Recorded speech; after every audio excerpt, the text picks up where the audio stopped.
আমাদের ইসলাম ধর্মের আহাম সিফাত হচ্ছে হায়া, লজ্জা।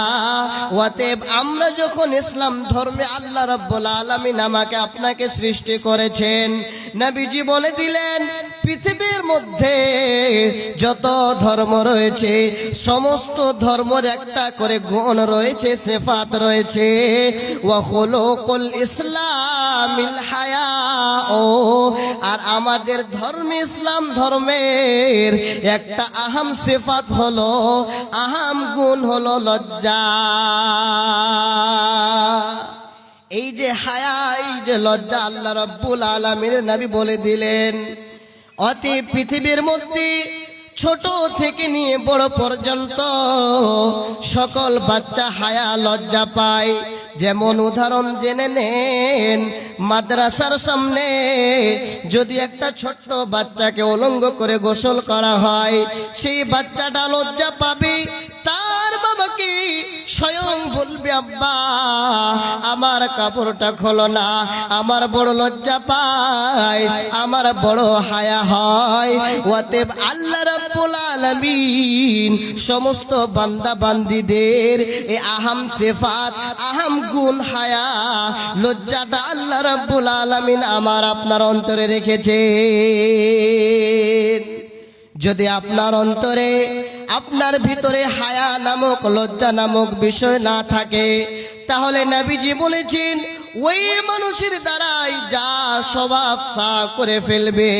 আল্লাহর নবী বলেছেন ওই আল্লাহর বান্দা পৃথিবীর মধ্যে সব কিছু করে ফেলবে। ইদা লাম তাশতাহি ফাসনা মা শিতা, যার ভিতরে হায়া নাই, লজ্জা নাই, সেই আল্লাহর বান্দা কখনো, সেই আল্লাহর বান্দা তার জন্য যা কাজ কর্ম রয়েছে, গুনাহ হোক কিছু হোক, সব তার জন্য সহজ। ওই জন্য যদি আপনার অন্তরে হায়া থাকে, আপনার ভিতরে লজ্জা থাকে, তবে জেনে নিতে হবে আপনার কাছে ঈমান রয়েছে। ও মানব, গৌরব করার নাই রে কিছু নাই। মুসলিম হইলে কাফনে, খ্রিস্টান হইলে কুফিনে, হিন্দু হলে চিতাই পুড়ে ছাই। ও মানব, গৌরব করার নাই রে কিছু নাই। ও মানব, গৌরব করার নাই রে কিছু নাই। সহিহুল জামে একটি হাদিস, কুররাতা বিন আইয়াদ রাদিয়াল্লাহু তাআলা আনহু তিনি বর্ণনা করছে, 3200 নম্বর হাদিস। তিনি বলছেন আমরা আল্লাহ রসুলের পার্শ্বে বসে বক্তব্য শুনছি, নবী আমার বক্তব্য দিচ্ছেন। কুররাতা বিন আইয়াদ আল্লাহর নবীকে জিজ্ঞাসা করে ফেললেন, ওগো আল্লাহর নবী, আচ্ছা বলেন তো দেখি, এই যে হায়া, এই যে লজ্জা আমাদের ধর্মের মধ্যে পড়ে কিনা?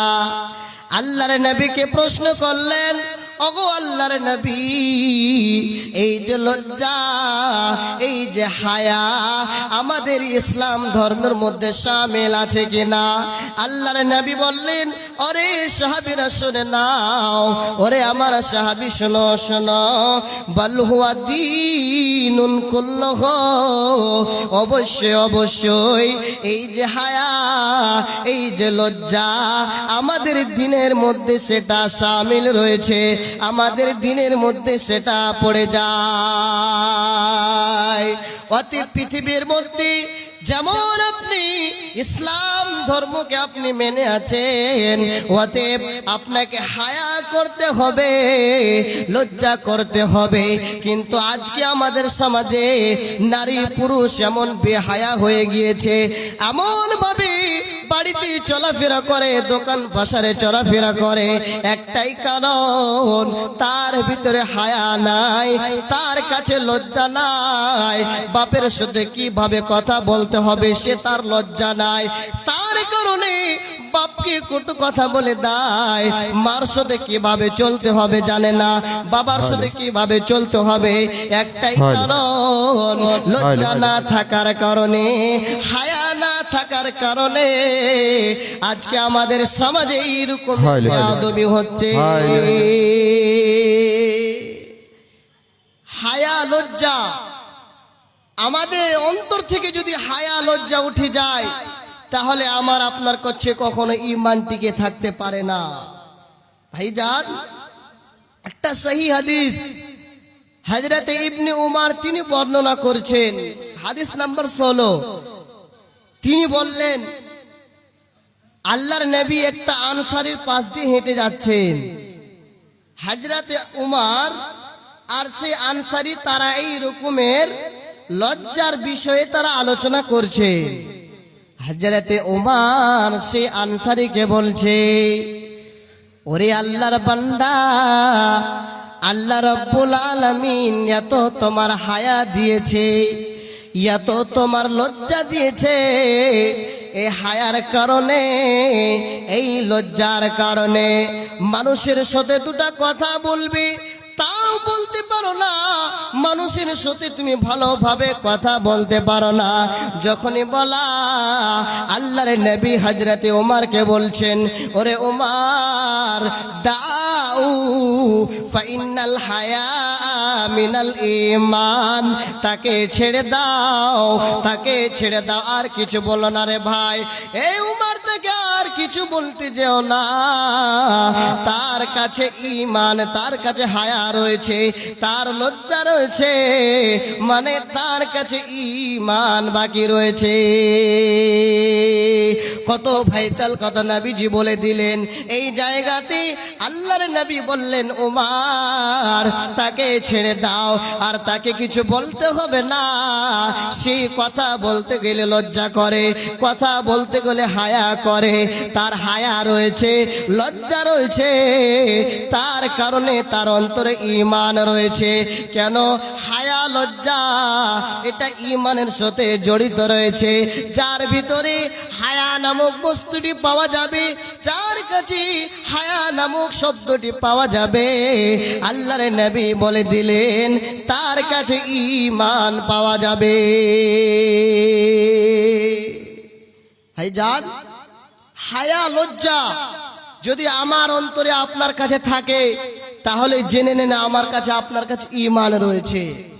আর যদি আমার আপনার কাছে হায়া লজ্জা না থাকে তাহলে জেনে নেন আপনার কাছে ঈমান আর বাকি নেই, চলে গিয়েছে। সহি হাদিস দিচ্ছি, দেখেন, ঈমানের পথে অবিচল থেকে আমার মরণ যেন হয়।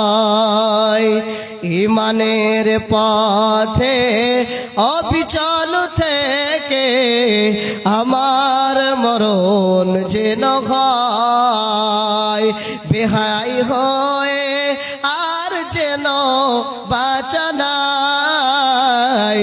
ঈমানের পথে অবিচল থেকে আমার মরণ যেন হয়।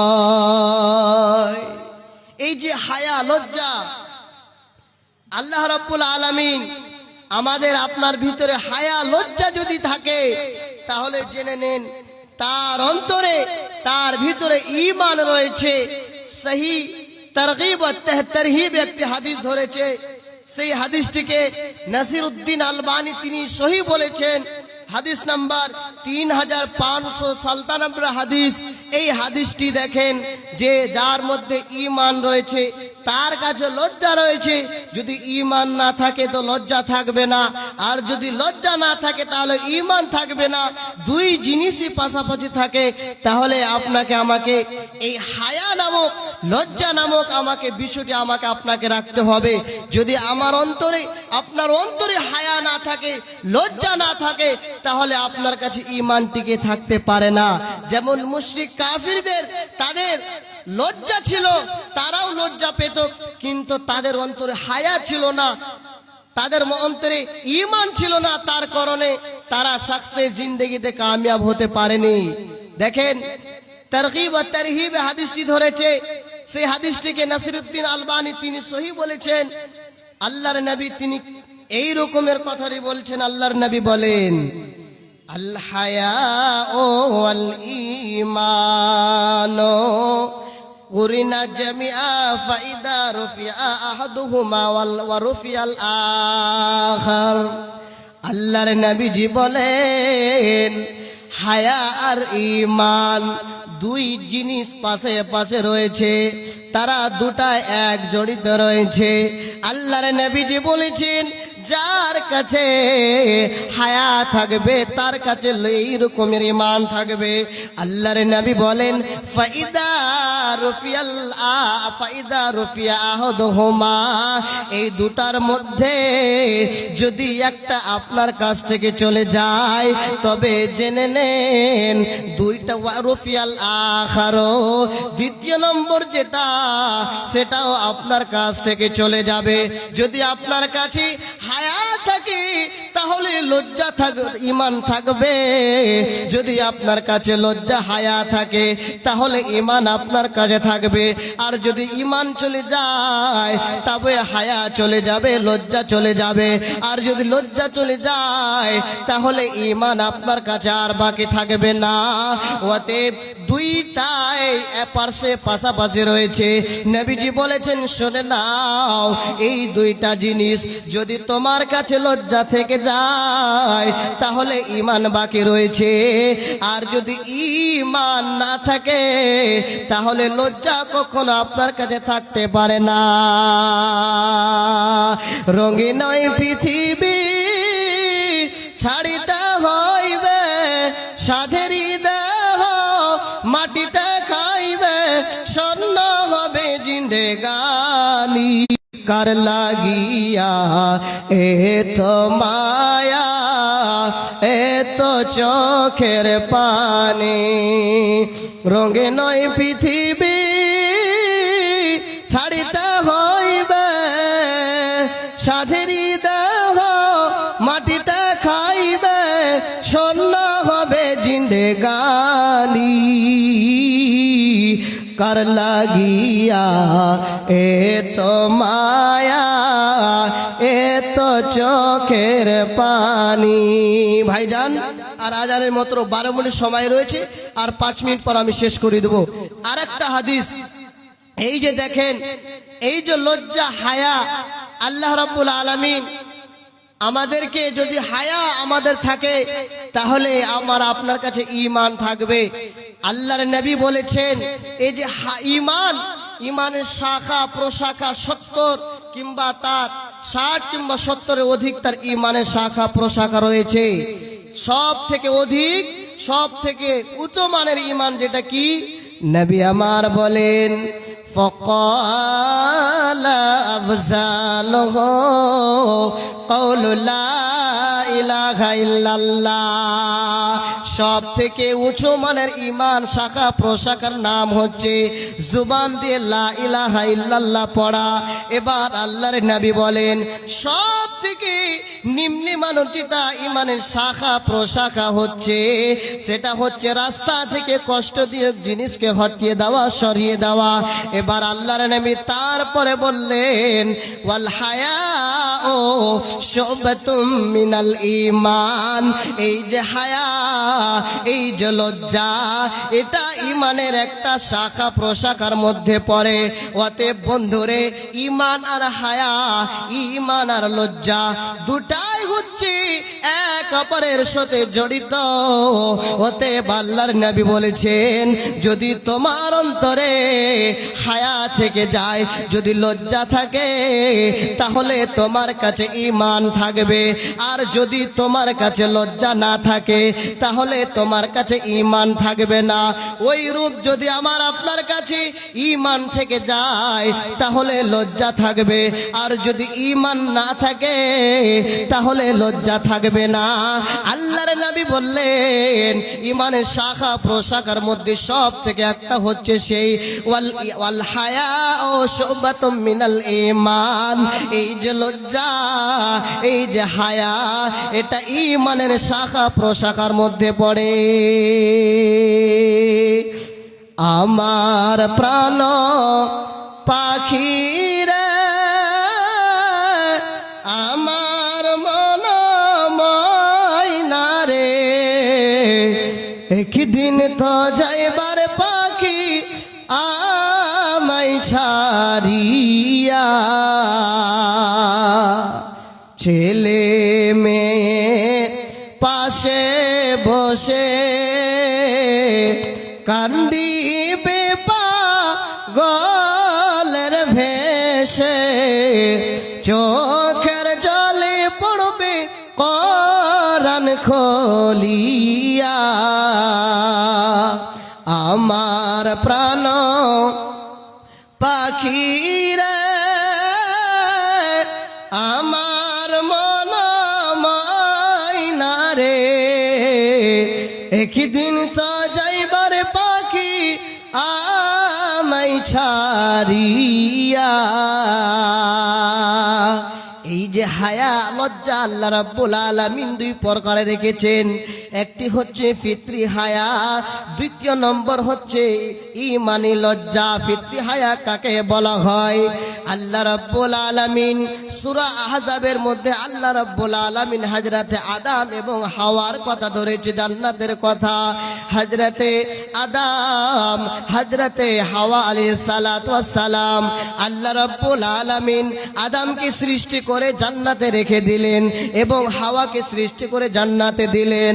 আল্লাহ রাব্বুল আলামিন বললেন, হে আদম শুনে নাও, ওরে হাওয়া শুনে নাও, পৃথিবীর মধ্যে জান্নাতের মধ্যে যা নাজ নিয়ামত রয়েছে তোমরা ভোগ করতে পারো, জান্নাতের ভিতরে যা রয়েছে তোমরা খেতে পারো, কিন্তু হাদিহি শাজারা, এই গাছের নিচে যাবে না।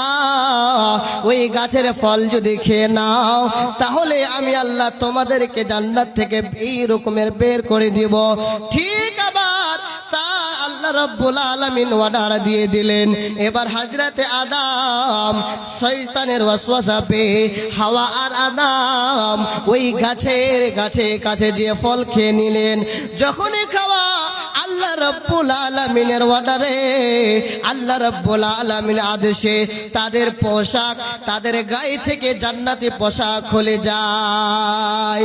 যখনই পড়ে যাওয়া তারা এত হায়া পেয়েছে, তারা এত লজ্জা পেয়েছে, সে হায়ার কারণে, সেই লজ্জার কারণে হযরতে আদম, হযরতে হাওয়া এবং দুইজন মিলে এবার জান্নাতে সেই গাছের পাতাগুলো দিয়ে লজ্জা স্থান ঢাকছে। কারণ একটা, এটা হচ্ছে ফিতরি হায়া, যেটা আপনাকে ঢাকায়িত করতে হবে। এই যে আল্লাহ রাব্বুল আলামিন আমার আপনার অন্তরে হায়া দিয়েছে, লজ্জা দিয়েছে। ভাইজান, হায়া লজ্জা করতে হবে। পৃথিবীর মধ্যে যদি আপনি মনে করেন আমি ঈমানদার, তাহলে আপনার ভিতরে, আপনার অন্তরে হায়া লজ্জা থাকা উচিত। আর যদি আপনার অন্তরে হায়া না থাকে, লজ্জা না থাকে, তাহলে আল্লাহর নবী বলেছে তার কাছে সব সহজ, সেই সব কাজ করে নিবে। কারণ একটাই, হায়া লজ্জা তার কাছে নাই। তার কারণে এই যে হায়া লজ্জা আল্লাহ রাব্বুল আলামিন আমাদেরকে বলে দিয়েছেন, যদি তোমার অন্তরে যদি হায়া থাকে, লজ্জা থাকে, তাহলে তোমার কাছে ঈমান বাকি থাকে না। ভাইজান, বাপজান আমার, আর আমি আগে বাড়ছি না। আজানের আর মাত্র 5 মিনিট সময় রয়েছে, 2 মিনিট আগে ছেড়ে আজান দোয়া হবে। এই যে হায়া, এই যে লজ্জা আল্লাহ রাব্বুল আলামিন আমাদেরকে দিয়েছেন, যদি আপনি হায়া না করি, লজ্জা না করি, তাহলে আপনার মধ্যে ঈমান বাকি থাকতে পারে না। কেন? এই যে হযরত আদম আলাইহিস সালাম, হাওয়া আলাইহিস সালাতু ওয়াস সালাম জান্নাতে থাকলেন, আর জান্নাতের মধ্যে লজ্জা পেলেন কেন? কারণ পেলেন কেন? একটাই, যে তাদের মধ্যে আল্লাহ রাব্বুল আলামিন হায়া দিয়েছেন, লজ্জা দিয়েছেন। ওই জন্য তারা সেই গাছের পাতা দিয়ে নিজের লজ্জা স্থানকে ঢাকায়িত করছিলেন। ভাইজান, আর আমি আগে বাড়ছি না। আমি একটা শেষ কবিতা বলে আমার বক্তব্য ইতি করছি। আমরা সকল ফুলকুড়ি আর কোনো দিন ভুল করে চলবো না, বাতিল পথে চলবে যারা, অকোনো ভাইয়ের মাপ না হলে নইবে তারা আমাদের আপন। চলবো না খো বাতিল পথে ভাই, চলবো না খো বাতিল পথে ভাই। হায়াত বাকি তো মোলাকাত বাকি, এখান থেকে শেষ করলাম। এরপর